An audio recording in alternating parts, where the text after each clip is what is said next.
Namaskar. A warm welcome to World News and Indian Perspective on All India Radio. This is Abhineet Shukla and with me is Reshma Tiwari, bringing glimpses of the major developments of the day from across the globe. Over the next half an hour, we shall bring you the latest from the world of politics, economy, sports, entertainment and more. The headlines. Prime Minister Narendra Modi says India and Israel friendship will achieve newer heights in decades to come. India supplies fourth batch of medical assistance to Afghanistan. Russia's daily COVID-19 cases crossed 100,000 for the first time. More than 240 global groups call for action against China over human rights violations as Beijing Winter Olympics to begin on 4th of February. Beating the retreat ceremony held with musical extravaganza at Bloodshed in national capital, 1,000 indigenous drones dazzled the sky to mark the event. In tennis, Ashley Barty wins her first Australian Open title, defeating Danielle Collins in women's singles final, Rafael Nadal to take on Daniil Medvedev in men's singles summit clash on Sunday.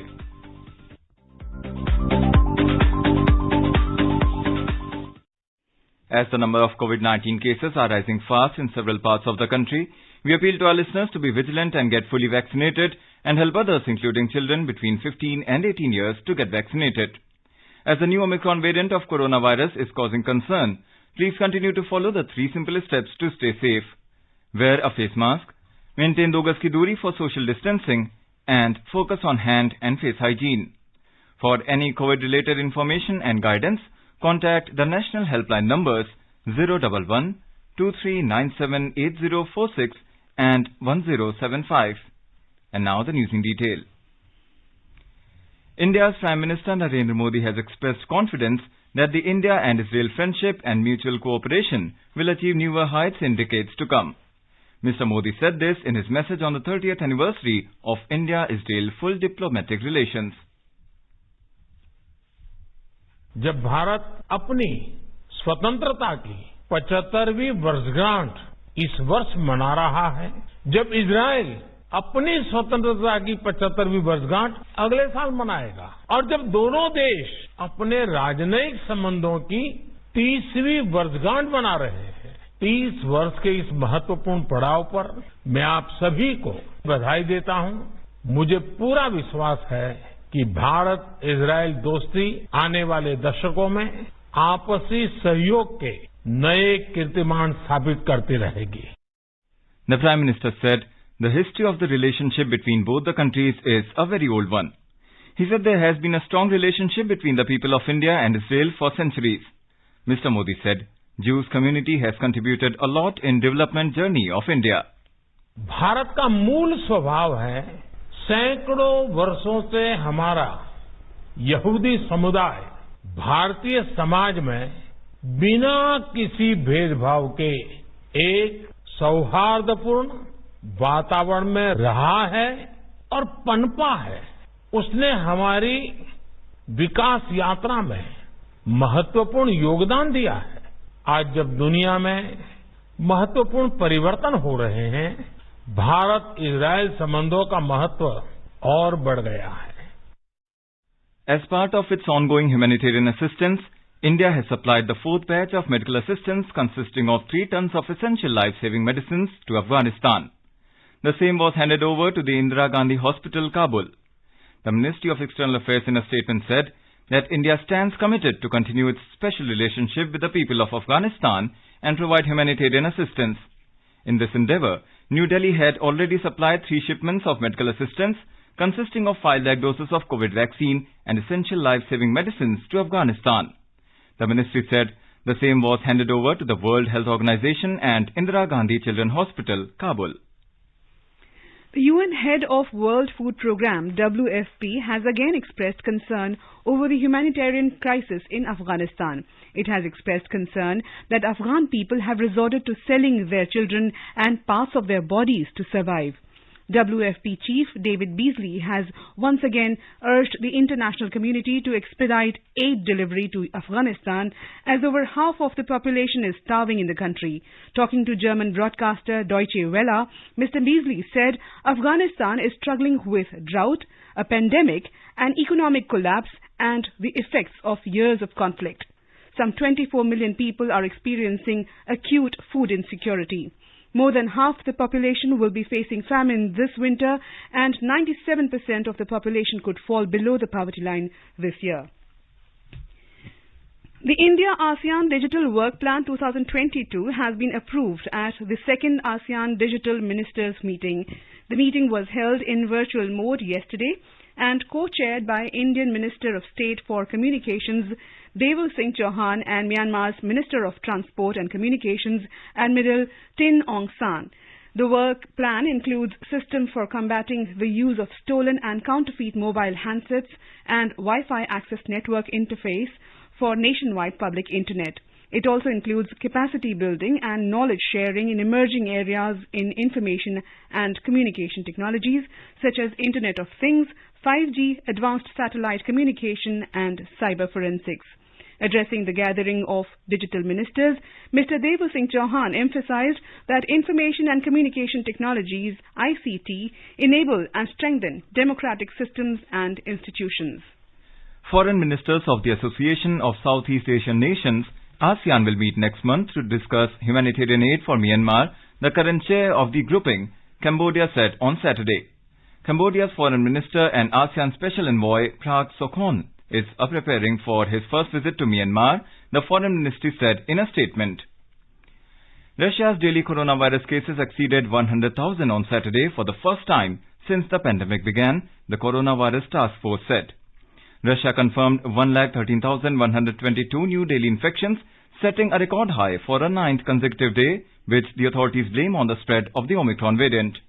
Russia's coronavirus task force said that 668 deaths had been confirmed in the past 24 hours after Russia's coronavirus death toll exceeded 700,000 on Friday.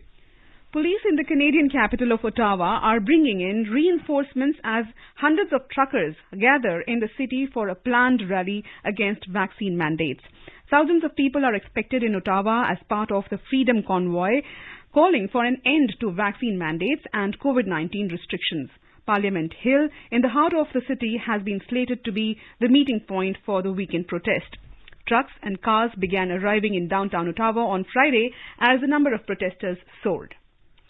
New Zealand's Prime Minister Jacinda Ardern has gone into self-isolation until Tuesday after being deemed a close contact of a person who tested positive for COVID-19, the government said.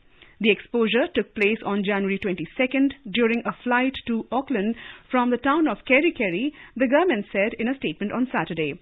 Ardern, who is asymptomatic, is feeling well, the statement added.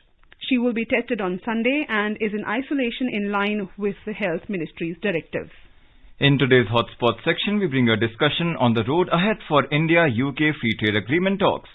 In conversation are Bhaswati Mukherjee, former ambassador, and Sanjay Jha, journalist.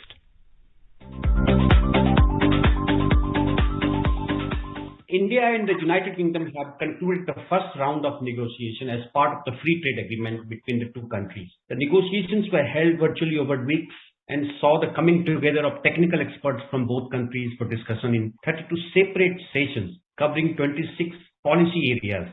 How do you see this agreement between two countries, Ambassador Mukherjee? This is a very important development that the first round of negotiations, which was held in virtual mode, apparently ended on a very positive note. The UK has been very keen to have an FTA with us post-Brexit, also to demonstrate perhaps to their former partners in the European Union that they have launched their own trade agreements without the impediment of being inside the EU, where you have umbrella agreements which are for the entire bloc. In this particular case, successful FTA with the UK would be a win-win situation because both the economies, the strength of the economies are very close to each other and they have similar strengths. So an FTA can help in harnessing those strengths for maximum profit. So I think it's a really good sign that this first round has gone off to such a positive start. Well, as you rightly said, both the economies and this FTA is going to boost the trade. The negotiations reflected India's ambition to secure a comprehensive deal to boost trade between the fifth and the sixth largest economy of the world. And hopefully this positive discussion which has happened over the virtual mode in round one would lay the groundwork for UK and India to make positive and efficient progress in the subsequent rounds. What are the things which we can expect to have discussion in the coming rounds? The way I see it from the discussions in the first round, I think they are going to zero in on certain areas of strength where it would be easy to have a forward movement. And then they would discuss the impediments or the obstacles to a free trade agreement and how best to address it. For instance, we have long asked the UK to remove barriers for market access, and we have also asked for labor mobility of people, which is in accordance with Mode 4 of the WTO. And this is something that earlier in the United Kingdom, pre-Brexit, when we were negotiating a BTIA with the European Union, the UK was one of the countries that was opposed to mobility of people and also had some reservations about EU giving us concessions on certain areas which are common strengths of the UK economy and the Indian economy. Now that this is a bilateral FTA and not a BTIA, it will be easier to reach an agreement, because when you have trade and investment being discussed together, the concessions are much more complicated. Here, this is a simple free trade agreement. We have not had major free trade agreements with developed economies. We have not had major free trade agreements with countries whose relative strengths are similar to ours. So a successful FTA with the United Kingdom will be a win-win situation and will also help us to secure, for instance, the ongoing discussions we are having with Australia on an FTA, etc. So I think both sides are expected to push ahead, first on areas of common strength, and then to discuss in subsequent negotiations the obstacles or barriers which I have outlined, which would need to be looked at. And naturally, some concessions will have to be given on both sides, India and United Kingdom, in order to have the agreement. As you rightly pointed out, that firstly, the idea is to come to a common trade, remove the basic obstacles and then move to the second. So in the first round, we saw discussion about trade in goods, services, including financial services and telecommunication, intellectual property, customs and trade facilitations, sanitary and sanitary measures, competition, sustainability and transparency. So, but there is one issue which is sort of, you mentioned about FTA negotiation with Australia, and both UK as well as Australia, there is a challenge with lowering tariffs in alcohol, automobile and dairy sectors. These are sort of creating problems. So, because obviously dairy is a big business. Alcohol, especially in case of UK, is a big thing. What do you think, how can we overcome the challenges dealing with these subjects? Well, actually, for me, having been part of the negotiations on the BTIA with the EU, I can assure you that the tariffs we have on alcohol is more like a negotiating mechanism. Some kind of via media can be found. As far as UK is concerned, naturally they are very much concerned because of Scotch whisky and also because of their Cobra beer. They have a couple of beers which they want to have free access to the Indian market. I think some kind of via media could be found with regard to alcohol. What would be difficult is to give substantive concessions with regard to automobile, because automobile is a sector where there are other competitors from developed countries, and that includes Japan and Republic of Korea, which are totally opposed to India giving concessions to other developed countries. That's the problem that we had when we were negotiating the BTIA with the EU, when the Germans wanted, for instance, concessions. They have a substantive automobile industry which has a big market in China, and we found that we were being pressured by the Japanese and by the ROK because they have a huge market in India for Japanese and South Korean cars. So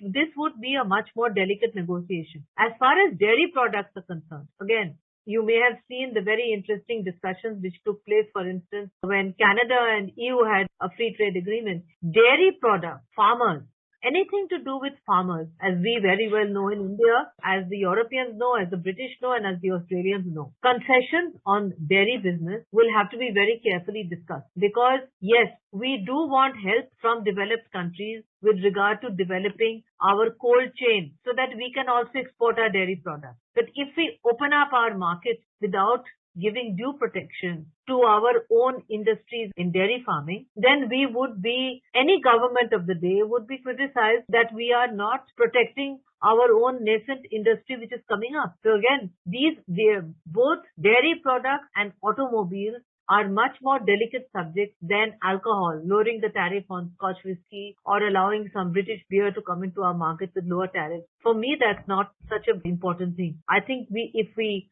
give them some concessions in alcohol, we would expect similar concessions from them with regard to protecting our dairy products. And we would have to have discussions with the Japanese and the South Koreans also on how much access to our market we can provide to the UK, given the fact that, for instance, we do have Indian companies that have purchased British automobiles, and that includes Jaguar. We have Jaguar is today an Indian company. So that itself is a factor that will influence the negotiations positively, because Indians have invested in UK's automobile sector too. So it's no longer just a pure UK automobile industry. It is UK automobile with Indian investment. Yeah, indeed. I mean, many Indian companies have now employed thousands of people in UK, and they are one of the big substantial investors in UK economy. This FTA is expected to help double bilateral trade to over $100 billion by 2030 and boost economic ties between two countries. India and UK obviously has enjoyed a unique relationship. And now with this kind of trade pact, UK actually is one of the countries with which India has a advantage in our trade. You know, we have a trade surplus with them. And in terms of UK has sort of now facing difficulty after leaving the European Union. So this gives them a big market, a big really, chunk post-Brexit era, and hence look for a better market access. I think, Mr. Jha, one of the important things that the UK is looking for is that post-Brexit, London is no longer the center of financial services for the European Union. This is a very big loss for the British economy, because companies have moved back to Amsterdam, to Frankfurt, etc. And now the city of London, for example, which was always anti-Brexit, has successfully pressured the British government to see whether there could be cooperation with India with regard to financial services, where Indians also are very strong. And this is again one area in the FTA where I see great possibility, because they would really like London to come back to its central position as financial services. And we have already many Indian companies which are in the UK. They are looking to see what their future is before they move out, let's say, to Ireland or to Netherlands, because they want to also have access to the EU market and to the Indian market. So if something can be done here, I think this would be a win-win situation for UK and India, the area of financial services. India is a vaccine capital of the world, vaccine manufacturing capital of the world. We saw great collaboration between India and the UK during the pandemic while developing AstraZeneca vaccine, what we popularly call in India as a Covishield. So things like this will provide obviously a new dimension in pharma and biotechnology sectors on both sides, because they have the research capability, they have very great institutions to do the research. We have an advantage of manufacturing it. What are the other areas we can see with this free trade agreement, developing in India and helping our economy to grow further, achieving our GDP growth? One of the important plus factors of this agreement is for us to move from a more traditional trade pattern that we have, which is, textiles, gems and jewelry, these spices. These are what is called traditional factors in a bilateral trade relationship, and to move to more sophisticated areas, which includes sharing of services, because both India and the UK are service economies. This is our strength, both the British economy and the Indian economy. So this is going to help us to modernize the bilateral trade relationship, and it will help us to, I would say, we will be able to double it within 2 years if the agreement comes through, because a lot of issues were held up because of lack of market access. If we can get that access to the UK market and vice versa, I think the kind of cooperation that we've already done on vaccines, which can be expanded, for instance, to this new medicines which we are researching with regard to COVID and its variants, including the Omicron. These are again areas of strength for UK and India, and where we can really capture the entire world market together. This has huge potential for both countries. Ambassador Mukherjee, thank you very much for your time. Let's hope that the road ahead for India-UK free trade agreement talks is going to be beneficial for both the countries, UK and India, of course. Thank you so much for your time. Thank you very much.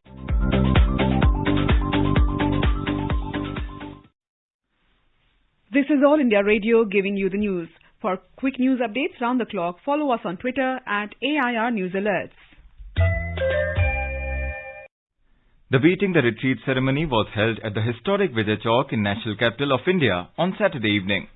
1,000 drones dazzled the sky above Delhi for the first time ever as part of a drone show which was the highlight of the Beating Retreat ceremony. Our correspondent reports that the show, which involved 1,000 drones built through indigenous technology, was organized by a startup BotLab Dynamics and supported by Indian Institute of Technology Delhi and Department of Science and Technology. Synchronized background music was also played during the drone show. We have a report. The drone show was made a part of the Beating the Retreat ceremony for the first time to commemorate 75 years of independence being celebrated at Azadi Ka Amrit Mahotsav. During the 10-minute drone show, the government achievements were showcased through many creative formations in the dark sky. Now, India is the fourth country after China, Russia and UK to carry out such a large-scale show with 1,000 drones. A total of 26 performances enthralled the spectators with foot-tapping music played by the bands of Indian Army, Navy, Air Force and Central Armed Police Forces. Besides, a number of new tunes were added to the ceremony to celebrate Azadi Ka Amrit Mahotsav. These include Kerala, Hind Ki Sena and Ae Mere Watan Ke Logon.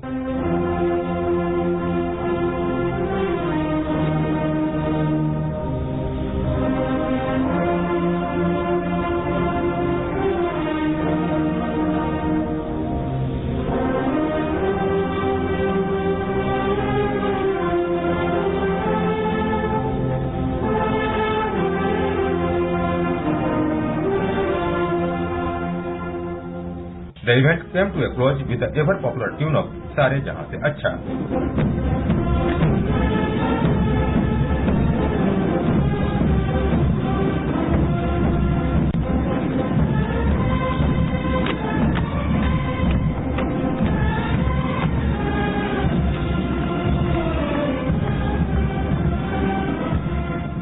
Anand Kumar, AIR News, Delhi. President Ramnath Kovind, Prime Minister Narendra Modi, Defence Minister Rajnath Singh and Chiefs of Army, Navy and Air Force and others witnessed the show. Martial music tunes with Indian fervour was the flavour of the ceremony this year. The Beating the Retreat is a centuries-old military tradition dating from the days when troops disengaged from battle at sunset. British Prime Minister Boris Johnson has urged Russian President Vladimir Putin to step back and avoid bloodshed in Ukraine. He will step up diplomatic efforts over Ukraine crisis with a visit to the region next week and a call with the Russian President Vladimir Putin. A spokesperson from Mr. Johnson's Downing Street office said in a statement that the Prime Minister is determined to accelerate diplomatic efforts and ramp up deterrence to avoid bloodshed in Europe. Russia has massed troops on Ukraine's border. Mr. Putin has said that the United States and NATO have not addressed Moscow's main security demands, though he was ready to keep talking. Some 243 global groups, including non-government organizations, have called for action against China over human rights concerns as Beijing Winter Olympics is set to begin in the first week of February. Human Rights Watch HRW in a statement said that the 2022 Beijing Winter Olympics will open amid atrocity crimes and other grave human rights violations by the Chinese government. The groups urge governments to join a diplomatic boycott of the Games slated to begin February 4, 2022 and for athletes and sponsors not to legitimize government abuses. Sophie Richardson, China Director at HRW, said that it is not possible for the Olympic Games to be a force for good, as the International Olympic Committee claims, while the host government is committing grave crimes in violation of international law. In the United States, people from New York City to Maine woke up on Saturday to half a foot of snow. Parts of 10 states and some major population centers, Philadelphia, New York and Boston, were in the path of the storm. Governors of Maryland, Massachusetts, New Jersey, New York have declared states of emergency, warned of likely power outages, and urged residents to stay off the roads on Saturday. Massachusetts Governor Charlie Baker told a news conference that this is going to be a very big storm, probably one of the biggest we've experienced in the last few years. Conditions are expected to make travel nearly impossible, and we are urging everyone to the extent possible to stay home. The National Weather Service issued flood warnings for coastal areas, and Amtrak cancelled passenger rail service across much of the region. Forecasts of a potentially brutal storm, which moved up the east coast after forming in the Atlantic Ocean off the Carolinas, had prompted airlines to cancel 5,000 flights through the weekend and delay more than 8,000. In tennis, world number 1 Ashley Barty won her first Australian Open title after defeating Danielle Collins of the United States in the women's singles final at the Rod Laver Arena in Melbourne on Saturday. Top seed Barty defeated 27th seed Collins in straight sets 6-3, 7-6. With the win, Barty became the first Australian to claim a Grand Slam title on home soil in 44 years since Christine O'Neill in 1978. In All-Australian men's doubles final, Nick Kyrgios and Thanasi Kokkinakis claimed their first major title with victory over compatriots Matthew Ebden and Max Purcell 7-5, 6-4 at Melbourne Park. In the men's singles final, 20-time Grand Slam champion Rafael Nadal will clash with second seed Daniil Medvedev on Sunday. Now let us take a look at the major developments around the world as reported in the foreign press. The New York Times headline says, in standoff with Putin, Biden makes sure European allies are with him. Washington Post notes that pro-Moscow separatists once marched in this Ukraine border city. Now it's standing against Russia.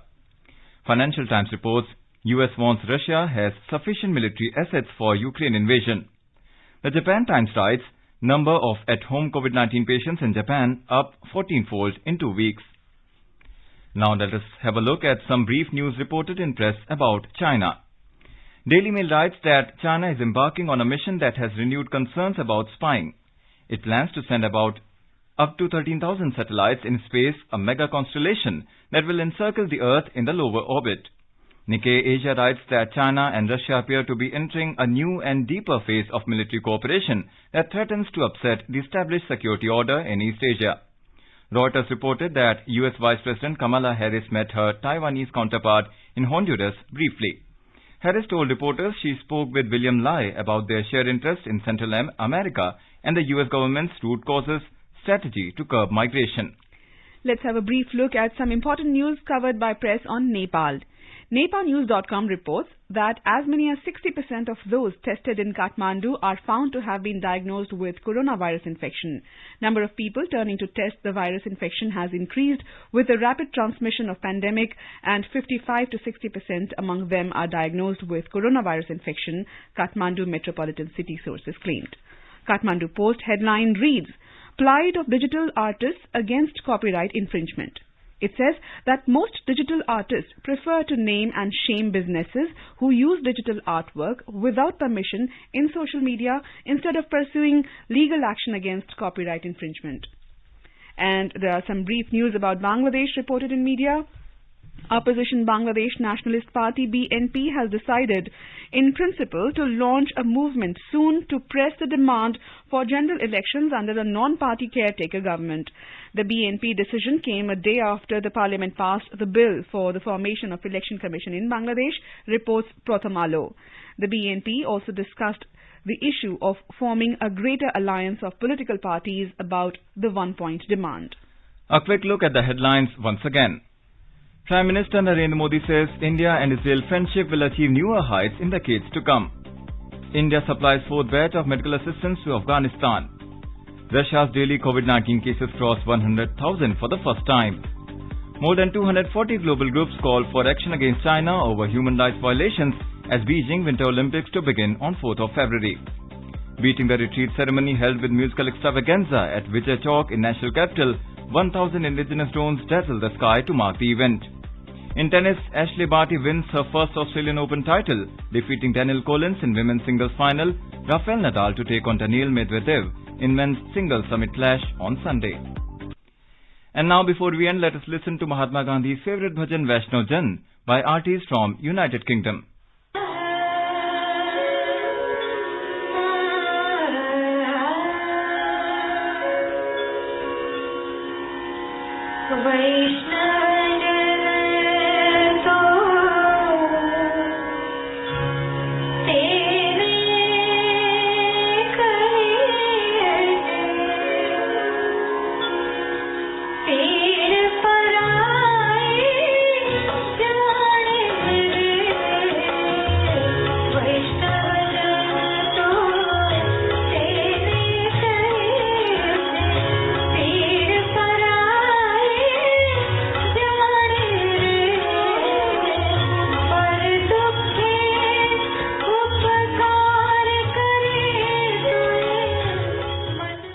And with that, we end this bulletin. We'll be back at the same time tomorrow with the next edition of World News.